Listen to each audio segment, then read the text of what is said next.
Hey, you are listening to the Elevate Your World podcast. This podcast is dedicated to helping startups, small businesses, and entrepreneurs grow their business. And I am your host, Jules. And in this episode, I'm talking about business budgets. Yes, the B word. Now, if you're a new startup, or a business owner, an entrepreneur, creating a business budget and a financial management plan for your business is so important. This is one I can't stress enough. Not only is it necessary for tracking income, expenses, and for tax purposes, it helps you to make better business decisions based on the facts rather than these, the random guesstimates. But that's just the tip of the iceberg. There are so many reasons as a business owner you should have a budget to manage all your finances. For one, a budget allows you to better plan for future expenses. And with a budget and a plan, you can replace expensive items like laptops or computers when necessary. And also factor in saving money for unforeseen expenses, or better still, if there's a really good business opportunity. Analyze expenses for change. See, now when you know how much you have coming in and going out, you can better predict future earnings and expenses, making it easier to make business changing choices. It helps you focus on your goals. Setting a goal is only the first step. If you haven't broken the goal down into a real action steps to see it to completion, you're wasting your time, I'm afraid. And then when you have a budget, you can better plan when each financial step of reaching your goal will be accomplished. Highlighting poor choices and good choices.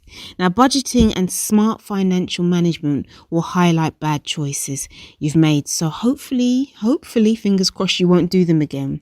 And without this data, you won't even realize how much of an impact a bad choice has had on your business. And likewise, you probably have made some really good choices that turned out to be amazing and insightful. So looking at the numbers will help you repeat that success. Now, this is my favorite one. It cuts down on decision-making stress. Now, making financial decisions can be stressful, I tell you, especially if you don't know where you stand or you've got your head in the sand. Being able to look at your accounting records, spreadsheets, or your finance apps, it alleviates so much of this stress. It does. So good financial management enables you to enjoy your success more, and it gives you a peace of mind knowing that your finances and your bills are taken care of. And some business owners have no idea, like literally they have none. No idea at all from day to day or even month to month what they're actually making or spending. They only find out when they do their taxes at the end of the year, and they're usually shocked to see what is actually happening, what's coming in, what's going out, etc. So now that you understand the importance of budgeting, let's look at the ways you can make a budget for your business right now, whether you're earning money already or you're just in that startup phase. Right, the first step you need to take is to set up a monetary goal for your business based on the reality that you're living in. This, for example, this is what I mean. If you want to make £50,000 a year, what exactly will it take? What will your expenses be if you're making that much? And what will be required of you to make that much? And it's got to be realistic. Are you aiming too high? Or let's say it the other way, are you aiming too low? Or do you need to move slower? So these are the questions that you need to be asking yourself. And before you can create a budget and manage your finances, you need to know where you stand right now. So this means adding your sources of business income, the expenses, differentiating between the fixed expenses, fixed things like, website hosting, and then you've got variable costs like advertising on Facebook. And once you have a working budget, you'll be able to use this information to make better decisions when it comes to your business and making money. You'll know how much you want to earn and, more importantly, how to get there. So finally, I'm just going to give you some tips to ensure that you're managing your finances smartly. Number one, keep your business finances separate from your personal finances to better track your profits and losses. Two, outsourcing is a great way to get more done in less time, but keep an eye on your expenses. Make sure each task you outsource is benefiting the business in a way that allows for growth. 3, even when business is running smoothly and generating a steady income, stay within budget. Plan for the future, but not spending all of your profits today. 4, allow your business to grow at a natural pace. Throwing a lot of money into growing the business too fast can actually backfire on you.